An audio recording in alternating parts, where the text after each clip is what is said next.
Let me get him where I fit in, homie. Let me get him where I fit in, homie. Let me get him where I fit in, homie. Let me get him where I fit in, homie.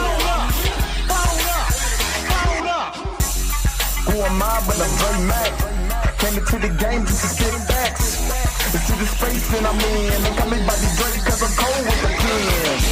I run no diamonds but I still shine. You can dig me cause my bar's mine. My tracks flame like a Damu. The hardest part on my tongue, thinking is a warm blue. I'ma throw with a gas leak. Camouflage in the mist, but you smell me. One spark, then I bet you I'ma blow up. The throw my name around, get stupid, then you go dumb.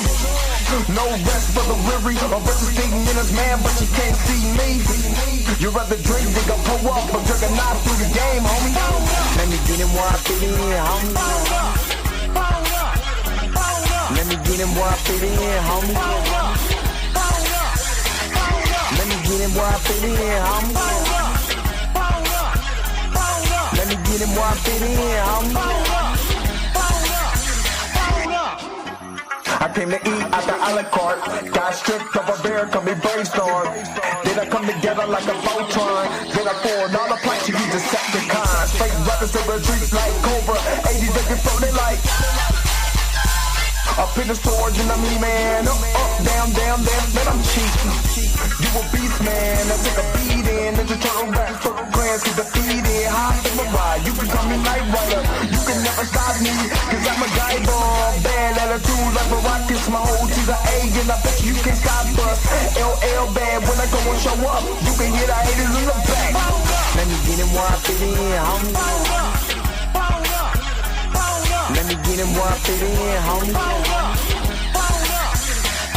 Let me get him where I fit in, homie. Let me get him where I fit in, homie.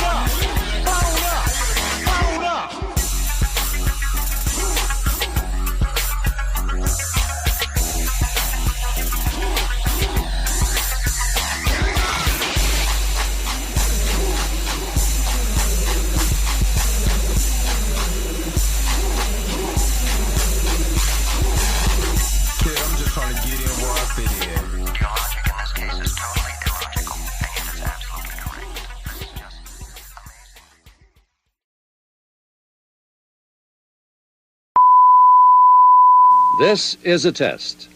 This station is conducting a test of the emergency broadcasting system. This is only a test. Taste the biscuit. Taste the goodness of the biscuit. Taste the honey sauce.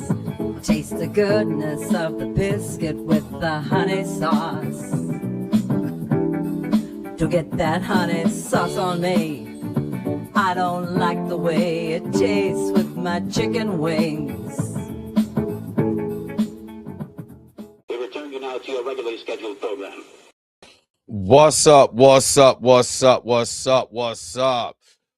is going on, everybody? This your man Dre Mac coming to you again with another episode of the Dre Mac Show. Little later show than normal. Try to make sure all my light is good, but a little later show than normal. I'm not gonna lie. I've worked a lot. I'm working a lot. And I had a kind of horrible day. Not even gonna lie to you. I had a pretty rough day, and it was a lot going on at the gig, put it more like that. And it was killing me. It was killing me. So I had to get some. It's just no other choice. I had to get some sleep, and then I made some fire fish this morning. If you follow me on Instagram. So anyway, hopefully you guys are happy. Hopefully you guys are healthy. Shout out to my man Heavy Gan over at the Heavy Gan Reaction, which you already know how I do. The real question is,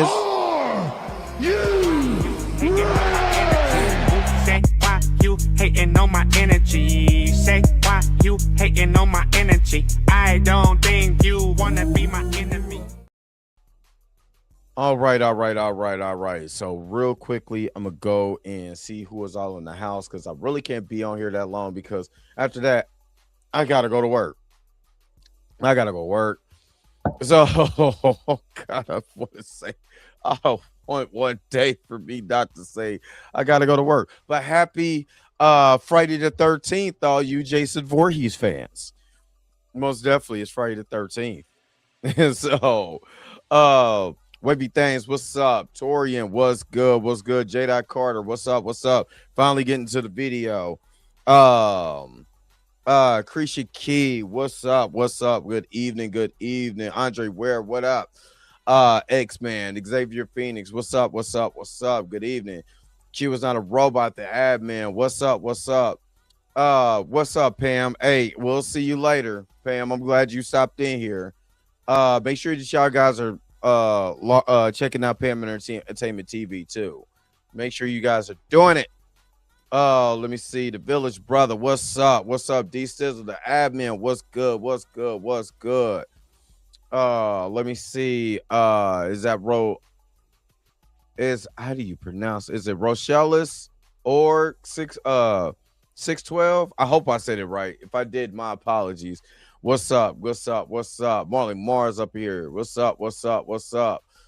But yeah, all right. So let me do this. Let me shout out all the crew members. We're gonna get this thing started. We're doing Eric Debunks. So let's get up in here. Of course, you know, we're gonna talk about Eric July, Mr. Eric July, you know, Mr. Fusion Dance, James Harden, Bill Cosby himself. And let's see exactly what Eric is talking about. But let's shout out the crew members, man. Let's go.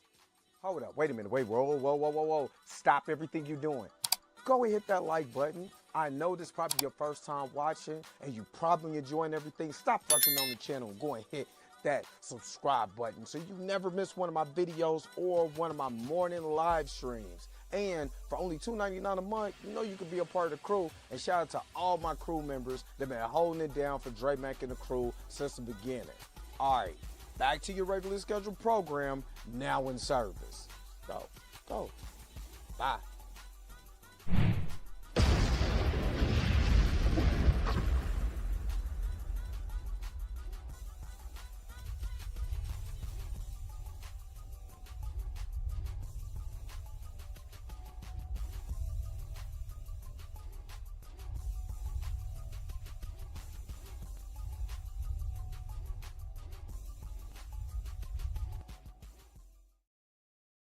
All right, and give me just a second. And of course, if you want to be a part of the crew, all you got to do is just hit that join button on the main page, and most definitely we'll get you part of the crew. And it legitimately helps out the channel a lot. And again, I appreciate every single one of my crew members that legitimately hold it down for me.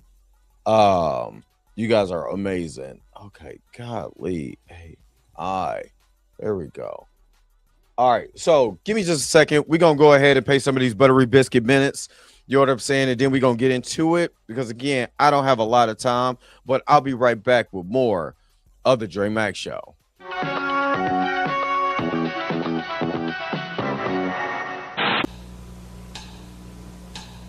Hey, y'all, I got a great new album in the mail today. I don't like the way the honey sauce dripping on my chicken wings, my chicken wings. But I got the honey sauce, the honey sauce for your chicken wings, for your chicken wings, yeah. This is a fantastic album, man. Let me borrow it. No, my brother. You've got to buy your own. We now return to the Transformers. All right. No, my brother, you guys to find your own. So let's go ahead. Let's switch gears for a second. We are finally getting to the Eric Debunks video. This is talking about Eric July of finally admitting the grift. Like, he admits the grift. He's talking to his echo chamber. So let's get into it real quick. Let me share my screen and let's go. Let's see what Mr. Eric debunks. Eric July, because he posted a long tweet reflecting on the comic book industry, politics and comics, and how his perspective has changed now that he's actually had more experience moving through that world as a creator and a businessman. And I'm not going to lie, this tweet stood out to me because if you know Eric July, then you know he spent a lot of time building his audience off of criticizing the left, criticizing woke politics, framing comic book industry as heavily biased, movies, TV shows as a hostile space for people who are not left-leaning. So when I saw this post, what caught my eye is that he seems to be walking some of that back. Not completely, he's still Eric July, young Ripper, so I'm not going to get carried away, but he definitely sounds more cautious, a bit more measured, and maybe a lot more willing to admit the reality may be more complicated than the rhetoric. And this is really interesting considering who he hangs around. So what I want to do in this video is to go through the tweet What's up, Chubb Walker? exactly What's up, as he has written it, and then stop along the way to break down what I think he's really saying, giving my own personal opinion, because to me, this is either a genuine moment of growth or a businessman who's realized that reality is harder to simplify than a culture war rant, like all the stuff that he sees going on with the erotic and these other guys. I don't know. It might be both. So before he goes, I'm gonna just say this for all the people who was trying to get on me, the detractors or whatever, especially my whole thing with Ernie, and I had people who's like, well, why you don't support Young Ripper? Because of his rhetoric. I'm not gonna support nobody who's out here who's jigging and jigabooing and doing all of that mess. I'm not. I don't care who you are. I don't care who you are. I don't care what comic book you got. I don't care about none of that. You out here, you buck dancing and all of that stuff. You know what I'm saying? Trying to, instead of just writing good content, instead of doing good content, you've already spouted out of your mouth what you feel about different people, different forms, different people even in the comic book space, man. I don't care about none of that. Ain't nobody trying to hear that.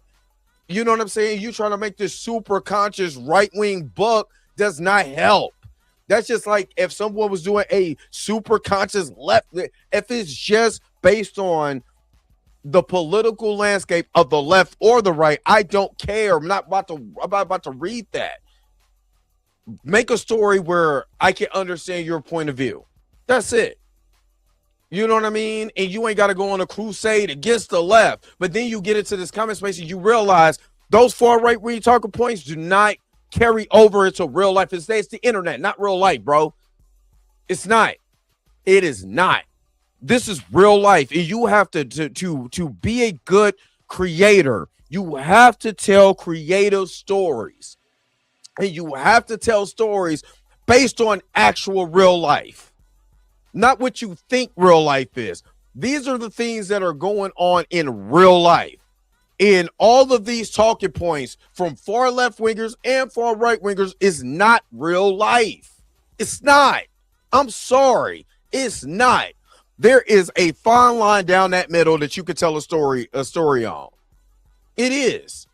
It's a fine line because there's things on there's stories on both sides that you could make a creative story with. But if it's just based on politics, it's just based purely on politics. You know what I mean? Then it's not going to fly because now you're trying to sell ideology. And nobody wants to read ideology. Nobody. And it's funny because I say that, but we look at the golden age of comic books and a lot of it was based on ideology. Or is that the Silver Age? No. The Golden Age is like the 1940s when they were just doing nothing but propaganda. Then you got the Silver Age. You know what I'm saying? Like the 70s. It just kind of told more stories about what was going on in the political landscape. And you got, the modern age, but still. But if it's just based in a political talking point, you know what I'm saying? Especially when it's an extreme talking point, man, ain't nobody trying to hear that shit. Just write a better story. Write a good story. How about start there first? Let's get into it. The success of the Rippaverse has given me a lot of insight and perspective that I simply didn't have before. From the time I was a kid up until around 2021, my perspective on the comic book industry was almost entirely that of a fan. My understanding of the internal politics of the industry largely came from secondhand accounts, things shared by creators, reporters, and commentary online. I'm going to pause here. Yeah.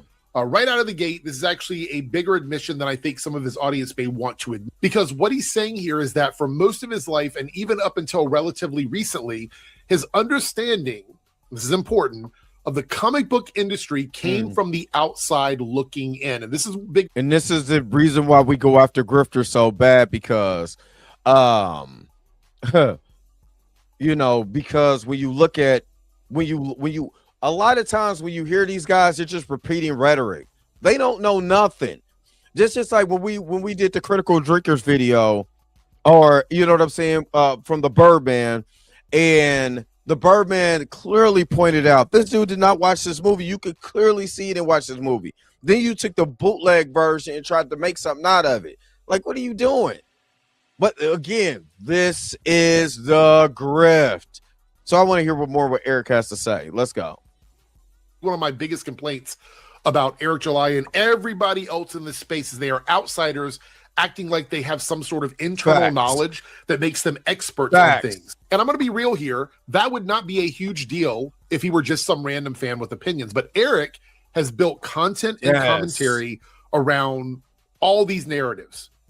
He spoke about this stuff very confidently. And that's important. You think about people like Nerdrotic and Critical Drinker and Ryan Kennel and all these other guys. They speak very confidently. So for him to now say, actually, a lot of what I understood came from secondhand accounts, it's giving, I may have been talking a little too spicy for somebody who was not actually in the room with everybody else. And listen, that is not illegal, but it is funny when people go from sounding very certain and confident to suddenly being like, well, to be fair, actually, I was mostly going off what I heard.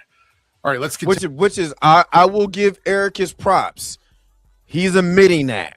He's admitting, you know, that I got it from secondhand. So when you go back and you look at all of those videos, you know, where he was talking about Peter Darker, and he didn't even know about Amazing Spider-Man number 15. He literally just admitted, for real, go back, read this line where it says, my understanding of internal politics of the industry largely came from secondhand accounts, things shared by creators, reporters, and commentary online, which means if you go back to all those videos, how he created his platform, he did not know ish. Not trying to cuss. He did know ish, because every time I do an Eric July video, or every time I put Eric July in my thing, I get a yellow sign, and I gotta fight so the ads can get pushed through, so YouTube can push it. You know what I'm saying? Because of the ad revenue that they make. But so I'm not gonna cuss. But this literally tells you, you know, that he didn't know anything. So even when you go back and you see where he was talking about Peter Darker and he didn't know what Amazing Fantasy 15, he was winging it. We knew that. His audience didn't. His audience just ate it up because they was tasting the biscuits. And this literally clearly tells you that he was tasting the biscuits. That's what he was doing. He literally admit he was tasting the biscuits. He built his platform off of what everybody else said and not his own genuine admission of what he knew. He don't know nothing. He's just talking. And a lot of these guys get on YouTube, they get on these other platforms and just be talking and don't know nothing. Like me. But over the last few years, through business and meetings, mutuals in the industry, and time spent on the convention circuit, I've had the opportunity to meet, interact with, and even do business with countless publishers, writers, artists, and other professionals working in the comics and entertainment. Hold on, wait a minute, Lawrence. Did you say is he woke? Did he wake up? Oh, he woke now. That's funny. Let's keep going. Here's where the shift starts, because once you stop talking about the industry like it's one giant political boogeyman, you actually start meeting like real fucking people and having real fucking conversations. You're doing business. What I was saying earlier, it's about a lot of these things where they talk about these talking points and stuff like that. You know what I mean? A lot of this, when you meet creators and you really start diving into creators, that's one of the biggest things that I can say that I liked about going to Planet Comic-Con last year here in Kansas City is that I got to meet comic book writers, not just artists, because I love art. That's one reason why I collect comic books. One of the main reasons because I love art. Second is that I like good stories. You know what I'm saying? And good stories makes me feel good. It makes me feel all good in my tum-tum. You know what I mean? So, but when I got to actually talk to a lot of the creators and the writers, that's what really kind of got me to understand a little bit more from my perspective on how this thing works. Because you can have a fire story and the editor be like, nope, we don't want that. Can you make this? You got to remember, this is an industry. It's a business. And a lot of stuff, you might be on a project, for 5 to 10 issues. And then next thing you know, they bring somebody else in. And your vision of the storytelling, now is shifted to somebody else. And then they're telling their version of the story. You know what I'm saying? Then this person is telling their version of the story, especially if it's an ongoing series that you're not a part of. You might only have 10 issues to make this happen. You might get the first 5, first 4. You know what I mean? And then if it ain't clicking in that first 4, your ass is off of it. And they're your creative dream down the toilet. And so I think Eric and a lot of these people are taking, a lot of these stories. I don't believe they read a lot of this stuff. I think they just make stuff up. They call it slop. They call it woke propaganda. They have no idea. They have no idea. They see a panel and call it woke propaganda and this, that, and the other. Oh, she's a strong girl, but you ain't even read the damn story. You're not going to read it. So what do you know? If you know what I mean? So this is what I feel like a lot of these guys have. But if you know anything about comics, you know that a lot of these comics, man, a lot of the really good writers do not get to stick around a long time on them. So, man, you gotta, and that's right, Tori, and they just latch on the trend, man. And Q, thank you for getting your membership. Thank you for getting your membership. Let me hook you up real quick, since we getting biscuits. You are truly amazing. Thank you. Taste the goodness of the biscuit.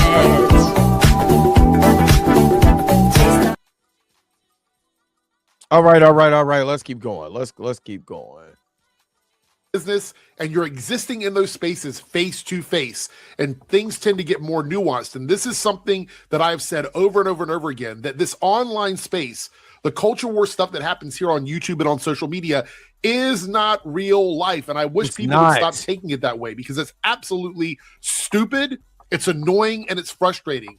And this is just how life actually works. It's very easy to imagine this entire field as some monolithic enemy where your main access to it is just online discourse. It gets a lot harder for him or anybody in the space to hold on to that same level of certainty once you are actually out there interacting with real people, with individuals, not just fake accounts on social media. So it turns out when you log off and go outside, human beings start acting like human beings. Crazy how that works. Not him discovering that the left is actually not just one giant hive mind. Oh my God. And that experience has given me a few big takeaways. Number one, yes, there is a political bias in the industry. From what I've seen, it does generally lean left. Many of the people who don't share that perspective tend to keep their views private, likely for the sake of job security.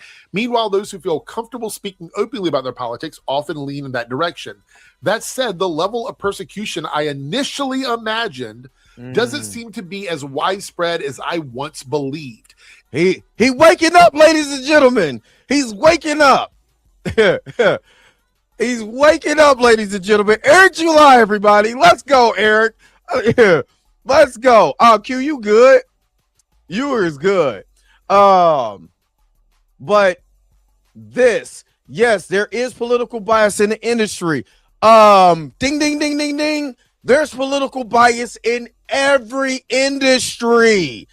Real life, dude. I literally work at a place where you have people with left, heavy left, views and heavy right views. You know what I mean? I literally work in an industry where you have people that are very conservative at my job. Very, very conservative. That doesn't mean they're politically extremists, because I mean, there's, and for real, I've only met you know what I'm saying, at my job, I only met a few political extremists since I've been in my industry. It's like they walk up and I'm like, man, please don't go crazy one day, because I think you know what I mean, but I mean on both sides, on left and right, but normally, like, because I'm in the Midwest, a lot of people are, they have conservative views, they have liberal views, some more liberal than others on some sides, some more conservative than others, black and white. Let me just say that too. There are some black people with some strong conservative views at my job, very strong conservative views. There's some black people at my job that has some, strong liberal views. That's what it is. But when you don't touch grass, like Eric said, and you're out here spreading propaganda, bullcrap behind a desk every day, and you're not interacting with real people, then you don't know what the hell you're talking about. You don't know what the hell you're talking about. You don't give a flub. This is the way that you're making money. And that's what I seen from that first paragraph, admitting I didn't know nothing. I created my platform knowing absolutely nothing, taking secondhand accounts and making money off of it. And because I was making so much money, I couldn't stop. I can't stop. That's all it is. I'm glad he's admitting that he's grifted. At least not in my direct interactions with creators and publishers. Oh my goodness. My personal theory is that once someone reaches a level of creative success or independence, they gain a degree of insulation from political consequences, slightly at the least. Now, this section is very important because this is where Eric is still trying to hold on to the core of his worldview while admitting reality has not matched the most extreme version of that worldview that he has. So before Eric goes, but basically what, because I haven't seen this, but based on what he's saying about still pushing ideology, even though it doesn't align with reality, this is exactly what we go through every day. When you meet somebody who know better, and what I was told, if you know better, you do better, right? If you know better, you do better. So, Eric is admitting, even though I know better, I still got to stand up for my ideology because I've already put myself in a position where I lean so much into that I can't get out. You basically jumped into a game, bro. It's just a political game. Republicans, Democrats and Republicans, that's real talk. And you done made your platform, and you done rub elbows, and you done you know what I'm saying, you done shoe bootied and taste the biscuits from all these biscuit bakers that you can't help you. You stuck. You stuck. You got to completely leave it all behind and go get a regular job now, bro, if you want to get out. You got to get out the game. Oh, hey, is this for? Hey. You got to get out the game. What? Get out the game.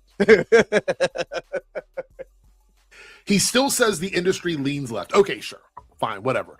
A lot of entertainment spaces do lean left culturally and socially.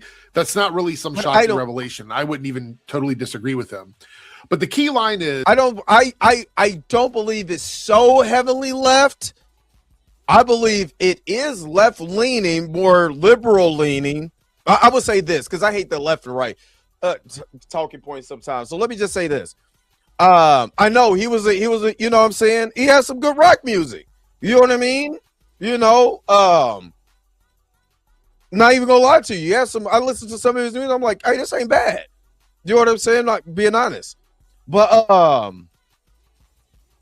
the problem with this is that when you say left, there is liberal views. Just because they express their liberal views a little more, what I mean by that, somebody who's part of the LGBT Q plus community is going to be loud and proud. That's okay. You know what I'm saying? You can still be conservative without being, and I think that's the problem. I grew up, 80s baby, grew up in the 90s. There were people that was conservative, but there wasn't, and they were, loud about being a conservative, but not to the point where it became too extremist. Well, I mean, you had your extremists, but I don't think it was as much as it is now, because now we have access to social media where you could just go out and just say just the worst crap on the face of the planet, and it's considered right wing. So I think social media has given people too much of some people a platform where their small minority becomes a loud majority in their echo chamber. That's what I believe.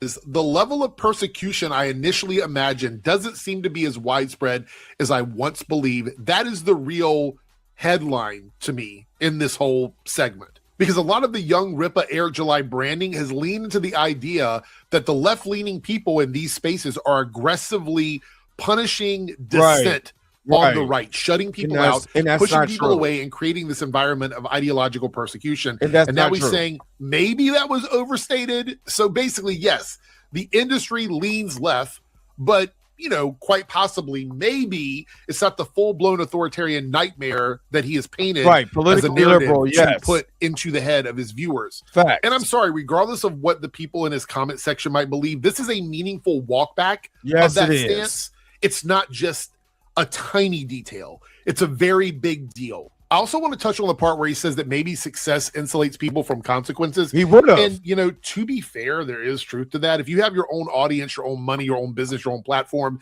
then yes, you're going to have more freedom than somebody who is dependent on gatekeepers for any business opportunities or, checks you might be getting out there. But I also think that point can be a little bit self-serving, because if people treat you differently now that you have clout, that does not automatically prove that his older assumptions were correct, like the stuff he believed before. Exactly. It may just mean that his position has changed.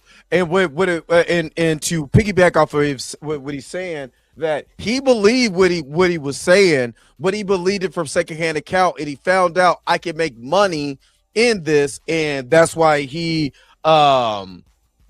he is doing what he's doing. Nobody is in this space. I'm just going to keep it a buck 1,000 funky with you.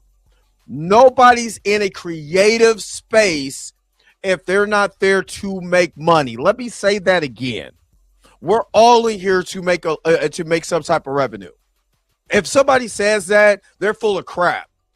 They are. We do it now. It depends on what type of money that you're doing. Like, I'm just blessed for y'all just to be doing donations, you know what I'm saying, super chats, memberships, all of that. Yes, would I like to quit my job tomorrow because I'm making a lot of money on YouTube? Yes, but I've always said that anybody who's been following this channel for the amount of time you've been following, I always said, I'm not losing who I am. If I can't talk my ish, then I don't want the money. I got to be able to have my freedom. I know the guidelines, rules, and regulations on this platform, but I got to be me. I'm not about to sit up here and sell out just because of money. I'm not. You know what I mean? So if I got to keep working at the shop and keep doing what I'm doing here, then damn it, if it gives me clarity, consciousness, all of that, I'm straight. I'm good. But that's me. Everybody don't move like that. And I'm not mad at the ones that move like that, but you gotta be careful, because if you lose who you are for some money, then that's on you. That's what you chose to do. You can't blame the industry and all of that for the decisions that you make in your life. So I heard about that. I heard about that too, D Sizzle. I heard about that too. I'm not big enough for Ernie to debate me. I want to debate Ernie. I do. I want to debate. All right, Lawrence, thank you so very much for gifting 5 new memberships, man. I appreciate it. Let's freaking go. You are truly amazing. Thank you for your super chat. All right. Appreciate it. Old Dog with the 499 super chat. Keep it up. Great work, Dre. I always feel informed when I jump in here. All right, man. Great speaking points for sure. Appreciate it. Old Dog, man. You already know we here getting these butter biscuits. Let's fight the biscuits. You are truly amazing. Thank you for your super chat.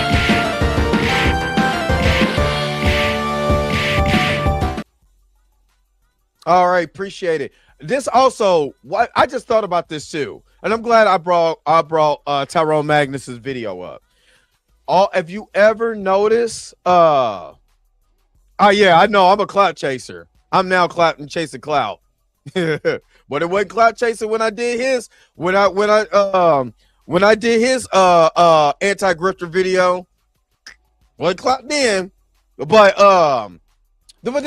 just since I brought up Tyrone Magnus, what's so funny about that is that have you noticed a lot of these people, if you ask them exactly what right-wing talking points do you agree with, what President Trump's and the administration, what policies that you agree with or you don't agree with, they can't tell you they can't tell you a policy that this man has passed. They can't tell you the policies that they don't agree with, because all they repeat is what they hear, not what they know. And they took the Alonzo from Training Day approach. It's not what you know, Jake, is what you can prove. And if I can prove that the left is just this, no matter how weird or roundabout way to do it, or how much I gotta lie to prove it, I'm gonna prove it. The same thing with extreme leftists. If I can prove the right is just crazy, the conservatives are just crazy people, then I'm gonna do it. No matter if I gotta lie, go a roundabout way, I'm gonna do it. That's the problem with politics now. There's no real bipartisanism. I keep saying this because nobody cares about the people. They care about political talking points, but the people are suffering. Everybody's on here that has a vehicle right now is suffering at the pump because some people are so caught up in the politics, not looking at the people who's getting screwed around. Now we got to pay way more at the pump because the political talking points and well, I voted for the guy, so I gotta ride with him instead of saying, you know what, I might have flubbed up. I might have just flipped instead of being honest, because the people are suffering from inflation right now because stuff is high. You know what I'm saying? Groceries and stuff for your kids are high. You know what I'm saying? We just went to war, so we don't have to worry about a certain kind of type of fouls out here. You know what I mean? And then gas prices are now soaring. You know what I'm saying? How much you want to bet there's going to be some kind of new virus that's going to come out? Everything except for making sure that people are taken care of, making sure the people in political offices, the part of those fouls, are out of office. They're in jail somewhere. No, they don't care about that. And instead of people pushing their political talking points, look at what the people is going through right now. The people are suffering. No matter what color you are, if you're a middle class, lower middle class, poor, you are ooh, this pisses me off. Let me keep going. God. Sorry. I'm going to a tangent. Y'all know me. Let me keep going. Yes, successful people often get more grace. That's not necessarily proof of persecution. Sometimes it's just how status works in literally every industry that people work in. And that's fine. I don't necessarily think it's a good thing. I don't think you have to agree with it or, co-sign on it for it to be a thing. You just have to understand that it does exist. And then you have to navigate the world knowing how that works.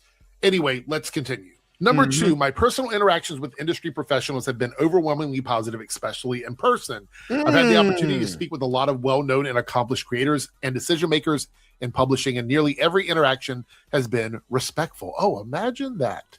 All that stuff he was talking about, Marvel, DC, the big two, they don't care. I guarantee you he was meeting with people at Marvel and DC. You know what I'm saying? Probably IDW.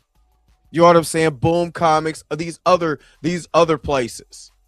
You know what I mean? These other places. And they were probably meeting with them, and he realized these people are not as bad as I think it is. And I would imagine that some of them probably understand his political talking points when he's not being an extremist and lying. And just lying. Just for the sake of pushing your own ideology. It's funny how that works when you actually can talk to people. Many have even expressed that they wish me success and are rooting for in what we're building. In fact, the only negative interactions I've had with an actual professional in the industry came from a situation where I somewhat naively went to bat for someone else. Even then, we eventually had a conversation and cleared things up. Now, I'm not naive enough to believe the industry doesn't have its share of politics or pettiness behind the scenes. Every entertainment industry is catty, but I can only speak to my own experiences, and those have largely been positive. There are exceptions, but they are minimal. Now, this right here is where his own lived experience is clashing pretty significantly with the broader anti-left narrative that people expect from him. Like, you see him on Friday Night Tights, you see him with Geeks and Gamers, you see him in those circles. And that's kind of what we expected from Eric July. Even I would expect that from Eric July. And look, I'm not saying that this absolves him from any sort of like bad faith commentary he's done in the past. I'm just saying this really is a step in a different direction for him. Because if he realized that, yes, he made a lot of money, but he didn't sell think about it like this. He made a lot of money. He didn't sell a lot of books. And what I mean by that is that he didn't sell if he would have sold 1 million books, it would have, let's say for the sake of argument, he sell 1 million books and makes $1.5 million off of 1 million books. People look at that 1 million books or 2 million books. You know what I'm saying? But like, damn, he made a lot of money. Now I want to read it because a individual publisher, independent publisher, sold more books than some of the guys in the big two. Some of the books in the big two. That's your Batmans, that's your Spider-Mans, it's your X-Men's, all of that. Right? That's different than you just making $3 million off your fan base because you sold the books at X amount of dollars. And you made that. That's what I need people to realize. You know what I mean? It's quality over quantity. So if I got a quality book and that's my one book, but then it just sells and it sells and it sells, well, I have a quality product. You know what I mean? And you don't have to do all of this stuff. And I think he started to realize if he wants to be in this industry, you got to tone out all of that right-wing talking point crap because I can't really push my product what people thinks of me in this certain way. And that is truly admitting that I grifted. And I know I need the left and the right to make this thing work. Oh, bipartisan. And again, I don't like Republicans, Democrats, left wing, right wing, same damn bird is flying in the air. Same damn bird. And if that bird is not in unison, then, But if Eric wants to get to where he really wants to be, and I said that about Black Sands too. I stopped following Black Sands because it was just so much emphasis on calling people, calling out the right that I don't know what next book you got coming out. I'm investing into your story. I bought the books. I got all this, and I don't know what you're talking about. I don't know because you're too busy going so hard on the political landscape. When is your next book coming out? You know what I mean? My personal opinion. I'm not saying you cannot express your views. Not saying that. But I'm saying if your views is so much more than what you got to what you're talking about, then it makes it hard for me to really follow what you're doing. Interactions with industry professionals have been overwhelmingly positive, respectful, and even supportive. Yes. Then clearly the story is more complicated than the left runs comics and hates everybody who disagrees with them. Yes. That's not the tea. It's not the narrative. And that does not mean politics fucking disappear. It does not mean there's no bias. I want to reiterate this. Yes. But it does not mean that everyone is sincere. I also want to say that. But it does mean the picture is a lot less dramatic than the outrage ecosystem likes to present. So all these people who are supposed to be ideological oppressors, but instead they're normal, respectful, rooting for your success. That's really interesting that that's happening now, that you're stepping outside of your own echo chamber. Yes. And this is exactly why so many political narratives start falling apart when somebody actually has firsthand experience. I can't tell you how many people have preconceived notions about things like drag shows and gay people They meet me, they go to a drag show where I'm working, and they change their opinion because they actually see it. This is why representation and visibility in media is so important. A lot of the things that Eric July and his community have pushed back against actually help people become more socially exposed to something. They start to see that whatever this facade is that these guys have created doesn't actually exist. Facts. Also notice the part where he says the only negative. Yeah, and I can agree with that. Just be a black man in this space. Like, I went to a creators event last week, and I was telling people that I'm a blur. You know what I'm saying? And I got an arcade in my basement, and I like comic books. And to see people like, yo, that's dope. You like comics? You like this? What do you think of? And then here's a conversation. What do you think about this? And what do you think about this? And man, I like it too. And I'm like, yo, that's dope. Because I used to be afraid. I tell y'all, the God's side of the truth, I used to be afraid to tell people that I was a black nerd. I used to be super afraid that, oh, I got turtles and I got this and I got Transformers and all of this stuff. I used to be super afraid of that. Not afraid anymore. And when I became afraid and knowing a black man that looked the way that I do, that walked the way that I walk, because everybody says I walk like I'm pissed off, like I'm getting ready to fight, and find out I'm one of the biggest geeks you ever made me feel good in my tum-tum. I'm just saying. So I understand that even, with the LGBT community, there's, gay people out there that's like super dope.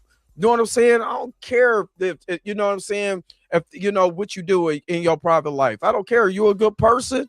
Are you a decent human being? That's all I care about, man. At the end of the day. Don't care about your political views. Don't care about your sexuality. Are you a decent human being?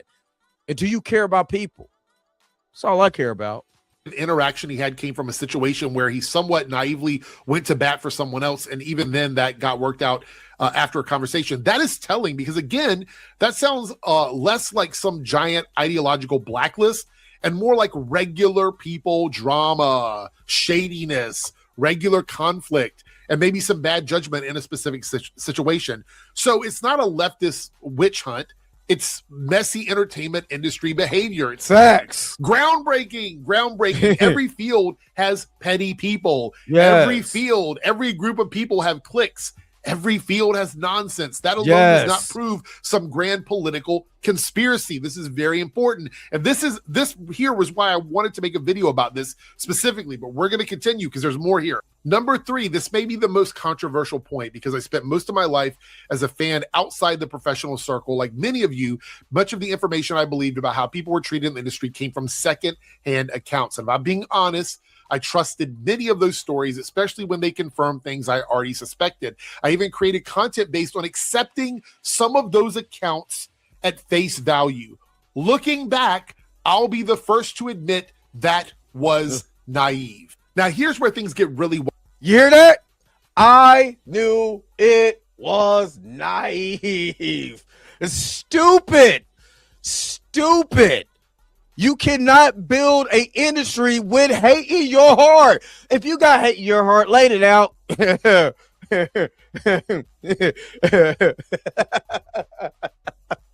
You can't, Clayton Bigsby. You know what I'm saying? If you don't like Will and Grace, there's nothing wrong with you. There's something wrong with Will. He's a homosexual. You cannot build anything with hate, bro. You can't. You can have an echo chamber. You can have all the people and the people that follow you and stuff like that. Now we find out, a little bit more about them. This is the reason why Rob got the backlash. It was very understandable backlash. You know what I'm saying? For people who just look at, oh, you follow them. I understand that. But to admit it, step in the right direction, big dog. Go ahead, Eric. I'm rooting for you, Eric. Let's go. Wild, because what he's admitting here very plainly is that he trusted stories more easily when they confirmed biases that he already believed. Yeah, I'm not going to mince words here. That is exactly the kind of stuff that I've said these guys are doing on social media and in videos for a very long time. And he's confirming it. This is confirmation bias, textbook confirmation bias. And to be blunt, that has been obvious in these kinds of online political and anti-woke commentary spaces for a long time, maybe since the entire time I've been doing this. Somebody tells a story that fits the worldview, everybody runs with it, no one slows down to ask questions, and suddenly a whole narrative is built before the facts are even clear. Sis, that's not just being naive, that's literally how outrage content economies function on social media. Like, yes, thank you for finally noticing that when a story already matches your worldview, you may be less skeptical than you should be. And I'm not saying he's the only one who does that. Not at all. There's a lot of people we've talked about here. But when your whole thing is criticizing everyone else, and then you admit that you were accepting some stories too easily because they validated your assumptions, yes, that is a problem. It is a big fucking problem. And this means that all of the content that Eric has made up until this point is tainted with bias. Every single video that he has made with some sort of inside story or some sort of preconceived notion or prejudgment about any community based on something he heard from somebody else, it is all tainted with bias, and he is admitting it here in this tweet. Over time, I've had... So what I said about he was tasting the biscuits. Now y'all understand what taste the baker bakes the biscuit. They come out here, put the honey sauce, put the butter all over, put the honey sauce on it, and don't make sure it tastes my chicken wings, which is the real view. My understanding, because I'm just eating what the biscuit baker cooked for me. That's all. That's what tasting the biscuits means. When you out here tasting the biscuits, you're going off of what someone else propaganda that someone else has said, not the actual fact, not the factual information, not digging into what really is, but what someone else has said and repeating. That's it. And that's why I said Tyrone Magnus was out here tasting the biscuits.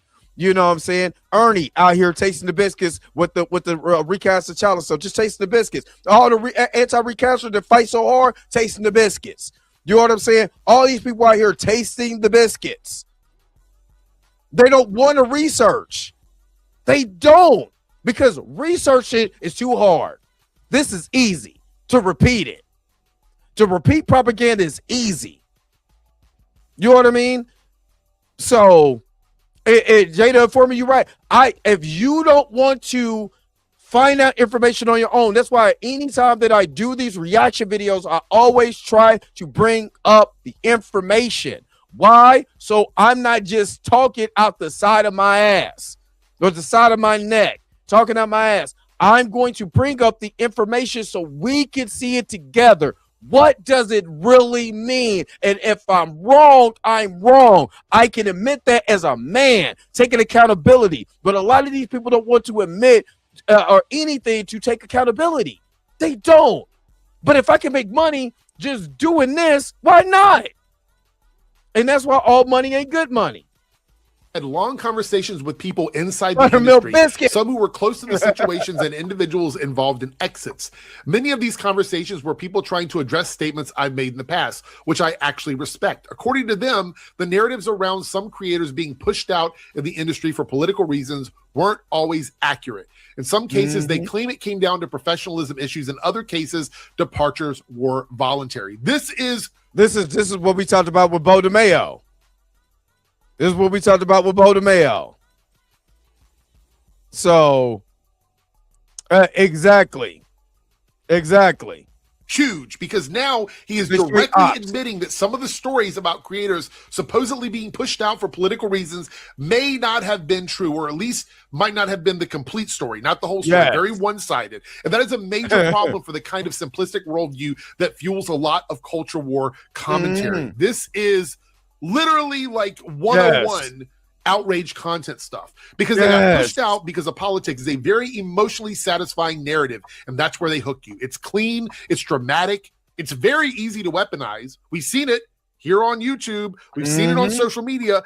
Once somebody says something and everybody starts picking it up, it just becomes normal to make video after video after video about it. It makes your side look persecuted and the other side look, for lack of a better term, evil, But real life is often not that neat. Not every big cancel me for my belief story is real. And we know this. Sometimes people are difficult. Sometimes they're unprofessional. Sometimes they leave on their own. Sometimes the story sounds a lot less sexy once content shows up. Yes. And I need people to really hear what he is saying here, because some of these stories that help build the broader anti-industry narrative may have been exaggerated, incomplete, misrepresented, or an outright lie.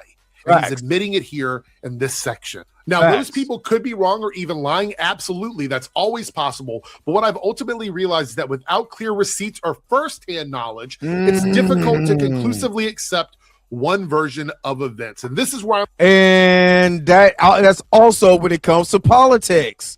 This is what I said, man. A lot of these people got to get out of the politics thing and all of that, man. Oh God, don't be so far into the ideology of politics.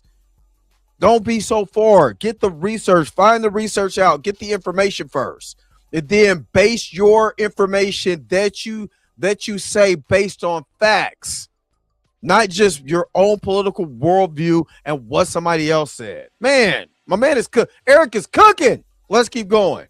I'm like, okay. This is actually a correct standard. This should be your standard. Without clear receipts or firsthand knowledge, you should not be overly confident in any sort of sweeping narrative that you hear along the way. The issue, of course, is that the standard should have been applied from the beginning. Before he started making all the videos he's been making over the last few years, this should have been the standard. And this is exactly what I've asked from the beginning of my channel, is that these guys need to slow down, double check, bring receipts, do your homework. This is all I've asked for. And this is why this tweet stands out so much, because it sounds like someone realizing that the old level of certainty was not really justified. So now we want receipts. Now we want firsthand knowledge. Beautiful. Yes. Love that for you. Where was that energy before? Because a lot of people built entire audiences off of not having that level of caution or accountability. And we know them, we see them, and I've mentioned a few of them in this video. And Eric is a prime example of that. Let's continue. And don't forget, besides we're turtles, don't forget that Eric's channel started dying off. So now you have a level of clarity when the channel start dying off. You see what I mean? All that, why they got to have black elves and all of that stuff, man. All that stuff is whack, bro. All of that stuff is whack. You know what I mean? When that channel, when that money ain't kicking in from that other source of income, and that was one of your main source of income besides Ripperverse and all of that, you know? I'm just saying. So at this point, I'm far more cautious about taking claims at face value, no matter who they come from. The truth is that the comic book industry, like any other industry, is complex. There are good people, difficult people, politics, opportunities, and misunderstandings. What I can say for certain is that building the Ripperverse has allowed me to see far more of that complexity than I ever could from the outside looking in. Sorry about that. And the perspective has changed a lot for me. And really, this is the whole tweet in a nutshell. He's not saying he's changed sides. He's not saying the left was right. He's not saying politics do not exist in comics. He's not even saying that bias is fake, which I'm glad he didn't, because clearly he is a product of confirmation bias. Hey, Miss Roberta. But what he is saying is that the most simplistic narrative he once leaned on does not hold up as clearly or cleanly anymore now that he is seeing real world experience from this. And frankly, that's probably true. The world gets a lot more complicated once you stop interacting with it primarily through secondhand outrage. My goodness, if the rest of the people in his space could actually have this realization, that would be fantastic. It's almost like reality is more nuanced than a crazy outrage thumbnail with somebody making the face and the word woke in giant red letters. Exactly. And no, this doesn't make him a liberal now. I don't want anybody to freak out about that, but it does make him sound a lot less rigid and chuddy and grifty and less cartoonish than before. And from my perspective, as a gay person, as somebody who is a liberal, somebody that's criticized Eric July before, what jumps out to me is a lot of conservatives and anti-woke commentators spend years villainizing the left like it's one giant coordinated machine full of hateful intolerant zealots. Like you always hear the tolerant left. It's one of the things they always like to throw in our faces. And then once they actually have sustained interaction with real people in real spaces and realize, oh, some of these people are annoying, but some are cool, some are petty, but some are supportive, some are political, some are just trying to do their jobs. In other words, they are real people. Now that might sound obvious to a lot of you guys, but apparently it's not in the space that Eric July was in before. And I've noticed he's not been interacting with the people that he typically did as much as he did before. He still goes around and does that, but not as much as he did before. So overall, I do think this tweet shows a real shift, not a full ideological conversion, it's not apology at all, but definitely a shift in tone, a shift in what he thought he was certain about, a shift in how he talks about the industry and the people that are in it. He still believes there's left-wing bias and clearly has his own political views, but now he seems much less willing to just flatten everything into some sort of outrage, persecution narrative. And honestly, I think this is much healthier and it's probably more accurate. Definitely sounds more like someone who has to engage with reality beyond internet discourse, which is very healthy. So let me know what you think in the comments. Do you think Eric July is genuinely evolving here? Do you think this is mostly business? It's business decisions here? Do you think it's both?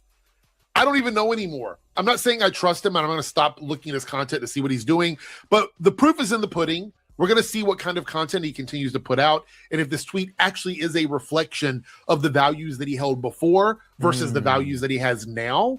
I think it's going to be really interesting, but let me know in the comments below. Thanks, guys. All right. So a great video from Eric Debunks. Great video. Let me just pause for calls just for a second. I gotta bake a little bit more biscuits. So I'll be right back because I'm gonna give you my final thoughts. But we gotta get some biscuits in here, and I'll be right back with more of the Dream Mac Show. After these messages, we'll be right back. Now you can own one of the greatest gospel albums ever on the road, with only giant hits and legendary stars. Biscuit. I know it's the truth about it. I love. Oh, how I love this biscuit. Oh, how I love this biscuit. It is the best biscuit. I know. This treasury is not sold in stores, and when you call the toll-free number now, you also get another entire album of all-time gospel favorites. We now return to the Transformers. All right. So these are my final thoughts on that video. And again, shout out to Eric Debunks. Number one, this proves to everybody everything that we've been saying, that Eric July was just to answer your question, Micah, that Eric July built his content on just straight rage bait. Nothing he knew, secondhand accounts, echo chamber information. He just became popular in this space. And he became popular, started making money, so he couldn't stop. And now he's finally admitting that all of the bull crap he was talking about the industry and what the left is doing in the industry and all of that echo chamber bull crap was wrong. That once you get out of your basement, like I'm getting ready to do right now because I got to go taste the biscuits at this job. Honey sauce. But once you get out your basement, you start interacting with real people. You start talking to real people and you're trying to build a business. When you're trying to build a business, you can't sit up here and be a part of this kind of echo chamber. Because nobody's going to, we will root for you. Yeah, good luck, buddy.